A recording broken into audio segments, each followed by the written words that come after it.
Shalom saudara yang terkasih. Mari kita berdoa di hadapan Tuhan. Doa pagi ini kita siapkan hati kita. Kita mau datang, kita mau menyembah Tuhan. Mari kita berdoa. Terima kasih Tuhan buat pagi hari yang Engkau berikan Tuhan. Engkau berikan kesempatan untuk kami menghirup udara yang Engkau berikan Tuhan. Kami bersyukur atas kebaikan Tuhan di dalam hidup kami. Terima kasih Yesus. Kami mau datang di hadapan-Mu Tuhan. Mau letakkan hidup kami di hadapan-Mu Bapa.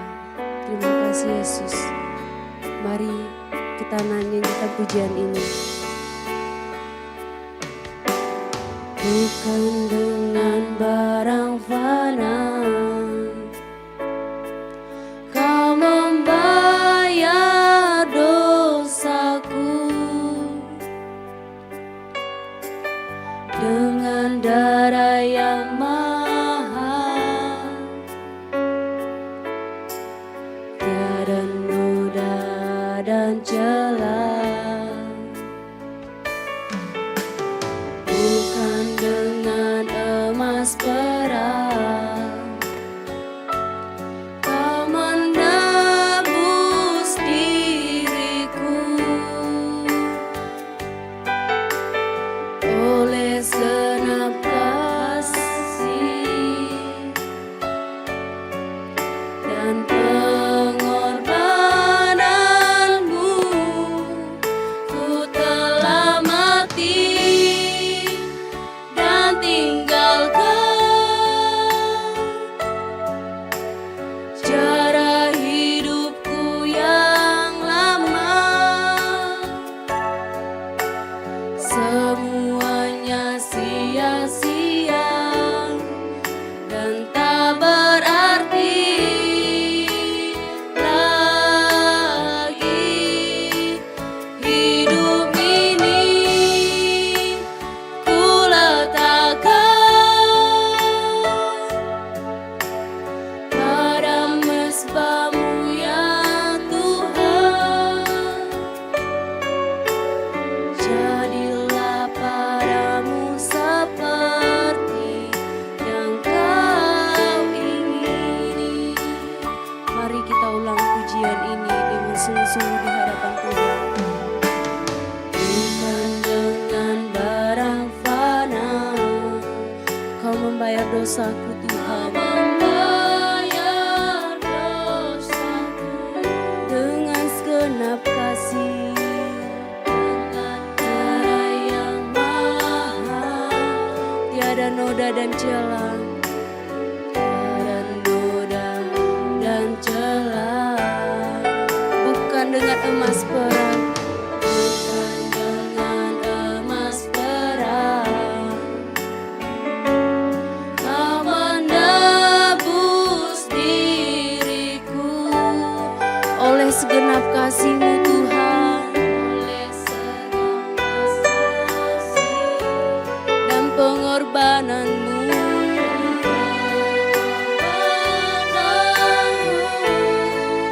Kau telah mati dan tinggalkan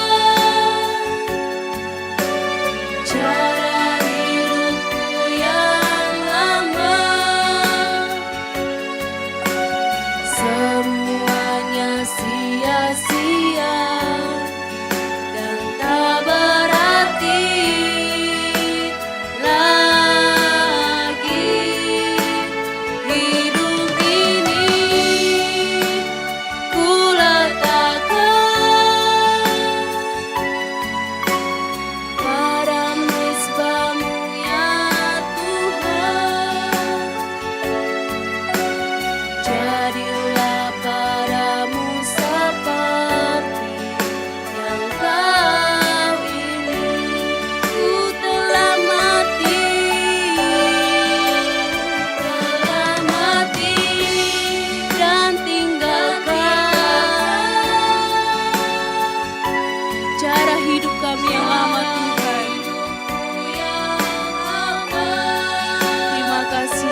datang di hadapan-Mu Tuhan. Ini hidup kami Bapa. Ampuni kami Tuhan. Sia-sia dan tak berarti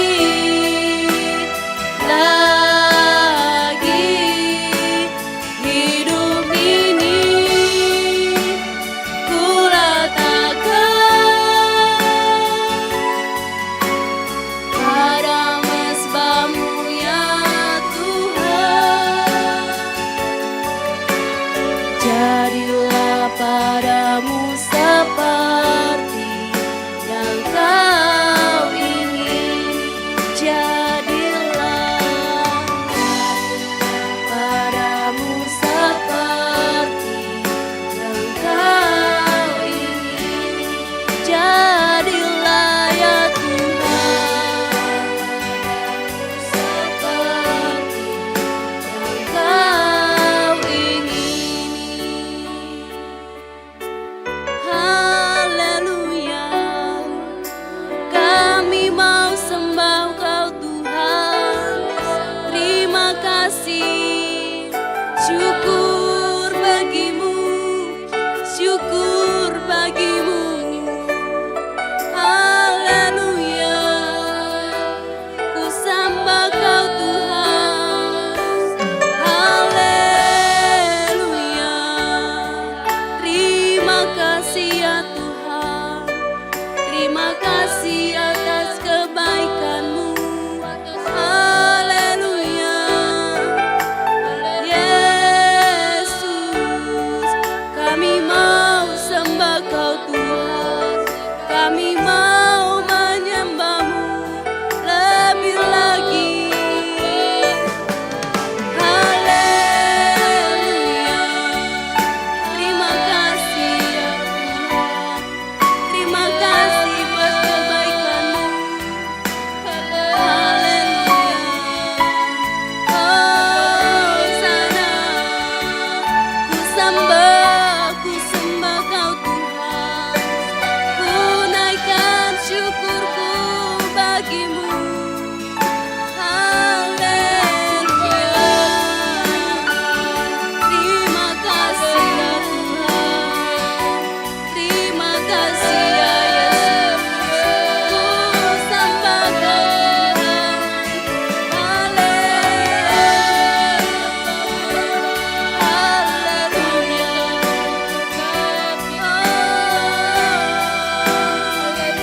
Terima kasih Tuhan.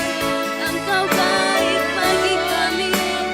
Engkau baik bagi kami. Terima kasih ya Tuhan.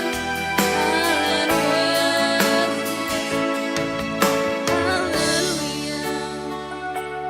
Terima kasih ya Tuhan untuk kebaikan-Mu, atas anugerah-Mu. Haleluya. Mari Bapak, Ibu, kita mau ngambil sejenak teduh. Kita naikkan doa kita. Kita mau ucap syukur di hadapan Tuhan. Kami mau datang di hadapan-Mu Tuhan. Ini segenap hidup kami Tuhan. Layakkan kami di hadapan-Mu Tuhan. Engkau baik bagi kami Bapa. Engkau baik di dalam hidup kami Tuhan.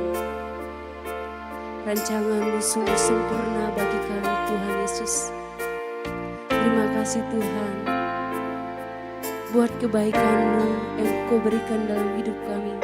Penyertaan-Mu menyertai kami Tuhan dimanapun kami berada. Terima kasih Yesus. Terima kasih Bapa. Mari kita nyanyikan pujian-Mu. Semua baik. Semua baik Tuhan.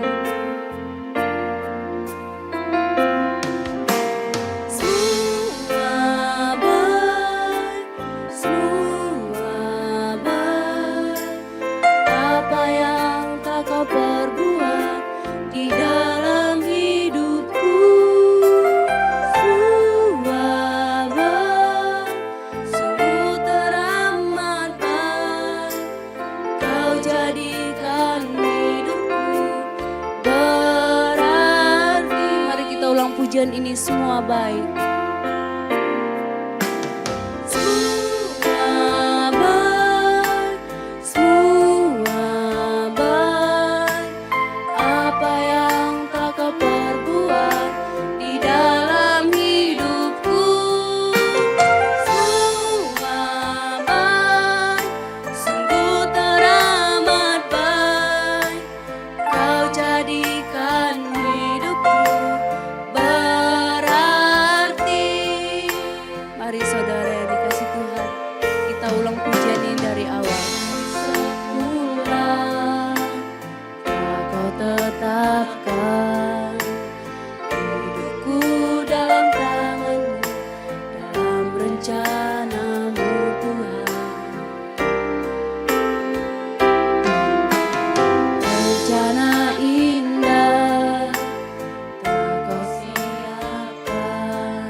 Sungguh-sungguh katakan dari semula. Semula Kau tetapkan hidupku dalam tangan-Mu, dalam rencana-Mu Tuhan, rencana indah, rencana indah telah Kau siapkan bagi masa depanku.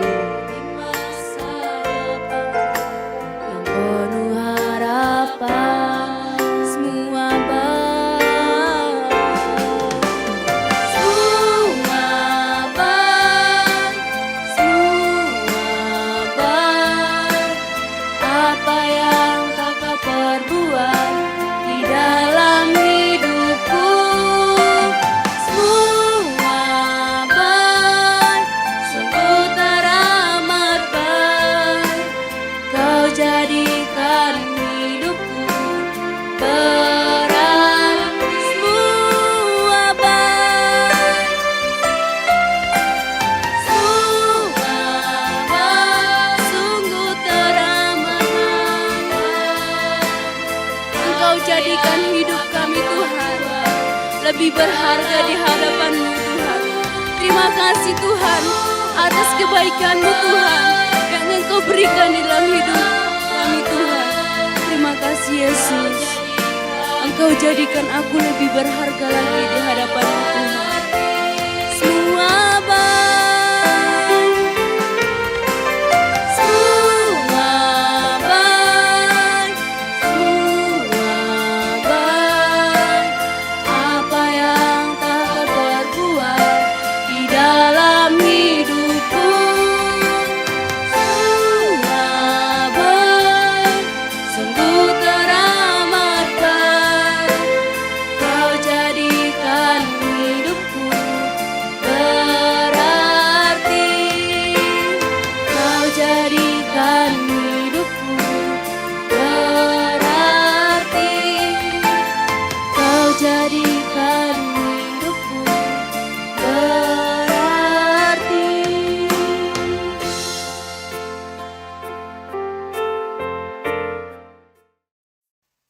Selamat pagi Bapak Ibu Saudara sekalian. Shalom untuk kita semua. Saudara, kata korban di dalam kamus bahasa atau penggunaan sehari-hari sekarang ini sudah mengalami pergeseran makna kalau dibandingkan dengan makna sesungguhnya dalam Alkitab. Kita akan merenungkan makna yang sesungguhnya ini pagi hari ini. Mari kita tundukkan kepala lebih dahulu. Bapa di surga, terima kasih untuk pagi hari ini. Biarlah setiap kami boleh memiliki kerinduan untuk selalu berubah, selalu melakukan kehendak Tuhan, selalu belajar terus. Sehingga semua kami menjadi semakin dewasa, semakin matang, dan semakin penuh dan lengkap pengertian kami akan hidup ini. Terima kasih, hanya dalam nama Tuhan Yesus kami berdoa. Amin.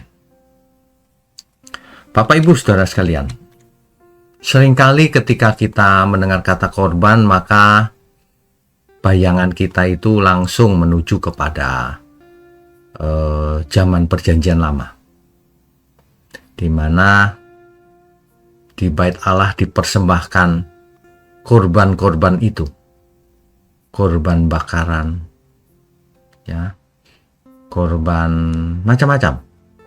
Hari ini juga sama, jika kita mendengar kata korban, maka bayangan kita itu seperti korban banjir, korban kecelakaan, korban kejahatan si A, si B. Jadi korban di sini diartikan sebagai victim, penderita, objek penderita. Objeknya itu, korban itu, ya. Nah, tetapi sebenarnya aslinya tidak demikian, Saudara. Di dalam Alkitab, korban itu bukan begitu maknanya. Inilah yang akan kita soroti pagi ini, renungkan baik-baik. Kita harus kembali kepada Alkitab. Alkitab tidak memulai segala sesuatu dengan ritual, tetapi dengan hubungan, dengan kedekatan. Kalau saudara perhatikan bagaimana manusia pada mulanya diciptakan, dibentuk oleh jari Allah, bukan? Lalu dihembus nafas Allah. Berbeda dengan ciptaan yang lain. Ini hembusan nafas Allah. Roh Allah diberikan kepada manusia itu, supaya manusia itu tidak hanya hidup seperti hewan hidup, tetapi hidup seperti penciptanya, yang memiliki pikiran, perasaan, kehendak, kreativitas, benar-benar hidup. Ya. Nah, jadi kembali ke kata korban. Korban ini dalam bahasa Ibrani bunyinya sama, korban. Ya. Berasal dari akar kata kharaf. Kharaf ini artinya mendekat. Jadi kalau kita mempersembahkan korban bagi Tuhan, artinya itu sebenarnya kita datang mendekat, kita menghampiri, kita menyebabkan diri kita makin dekat Tuhan, gitu artinya. Nah, sedangkan objeknya yang kita persembahkan itu adalah pendekatan. Jadi bukan korban, pendekatannya itu, sarananya itu, gitu. Jadi sekali lagi kita mempersembahkan segala sesuatu kepada Tuhan bukan supaya dibalas Tuhan, tapi sebagai ungkapan kita untuk mendekat kepada Tuhan. Bukan karena Tuhan butuh persembahannya itu, tetapi manusia diberi sarana oleh Tuhan. Kalau mau mendekat, boleh, silahkan. Persembahkan segala sesuatu. Nah, itu zamannya Taurat. Zamannya Taurat itu persembahan berupa segala sesuatu yang fisik, harafiah. Tetapi di zamannya Perjanjian Baru, sebelum memulai Perjanjian Baru, Tuhan Yesus datang. Ia tidak membawa korban. Ia sendirilah korban itu. Ia sendirilah pendekatan itu. Sehingga manusia boleh mendekat kepada Bapa. Satu-satunya cara lewat Tuhan Yesus. Jadi kalau kita mengerti hal ini, betapa luar biasanya kasih Bapa kepada dunia ini. Sehingga ia mengaruniakan anaknya yang tunggal, yaitu Tuhan Yesus, turun ke bumi. Menjadi manusia sama seperti kita. Peristiwa anak tunggal Bapa menjadi manusia ini bukan mistis, saudara, bukan mitos. Ya, kalau Allah kita bisa menciptakan langit dan bumi yang begitu luar biasa, apalagi hanya menjadi manusia, itu mudah. Ya, itu mudah, saudara. Makanya kita harus memiliki logika yang sehat supaya kita bisa mengerti Alkitab dengan benar, kebenarannya itu seperti apa sebenarnya. Ya. Nah, jadi hidup kita ini sebenarnya cuma ada dua kemungkinannya, saudara. Kita makan korban orang lain, merugikan orang lain, atau kita sendiri yang menjadi korban sebagai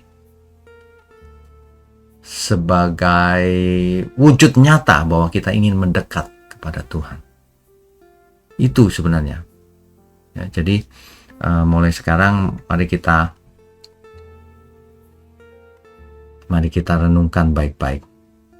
Jadi sebenarnya manusia itu terpisah dengan Bapa itu karena dosa. Seorang anak kecil yang dimarahi oleh orang tuanya karena misalnya memecahkan gelas misalnya. Anak itu takut, yang terutama sebenarnya bukan hukuman. Takut kalau orang tuanya nggak mau lagi sama dia, jauh dari dia. Itu sebabnya anak itu ketika orang tua itu memanggilnya, ia tetap datang. Minta dipeluk. Bukan takut hukuman. Hukuman hanya sampingan. Yang lebih takut lagi adalah kalau jauh dari orang tuanya.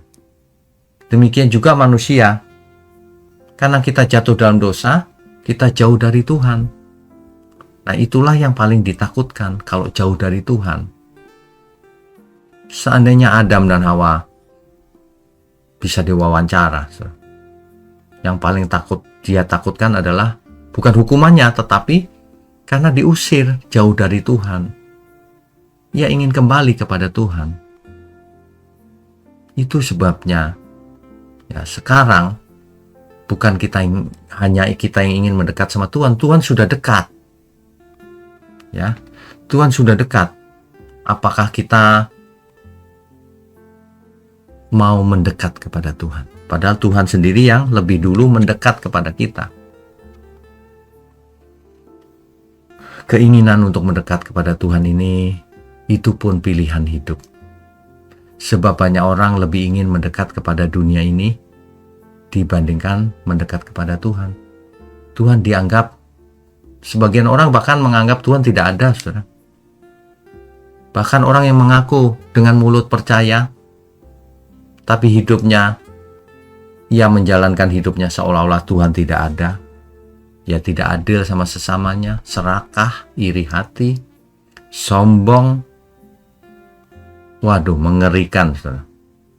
Oleh sebab itu, di pagi hari ini kita semua diingatkan, pilihan hidup kita cuma dua. Kita menjadi korban bagi Tuhan, korban yang harum, mendekatkan diri kepada Tuhan, atau kita makan korban orang lain, merugikan orang lain. Pilihan ada di tangan kita. Tentu saja tidak ada seorang pun di antara kita yang ingin binasa juga, bukan? Makanya kita mendekat kepada Tuhan. Saudara, mari kita tundukkan kepala. Bapa di surga, terima kasih untuk membuka rahasia kebenaran firman-Mu ini. Sebab banyak di antara kami salah mengerti selama ini. Melalui doa pagi ini, biarlah kami dibukakan mata rohani kami, sehingga kami hidup tidak sia-sia, sehingga kami hidup sesuai dengan kehendak Tuhan. Kami juga mengucap syukur untuk GMM Gereja Mula-Mula, sebab kami percaya GMM ini ada karena Tuhan. Tuhan yang memelihara, Tuhan yang melindungi, Tuhan yang pimpin ke masa depan. Banyak hal tidak kami mengerti, Tuhan, tetapi yang kami tahu, Tuhanlah perlindungan kami, Tuhanlah yang menyertai kami dan mengajar kami. Terima kasih, hanya dalam nama Tuhan Yesus kami berdoa dan mengucap syukur. Haleluya. Amin.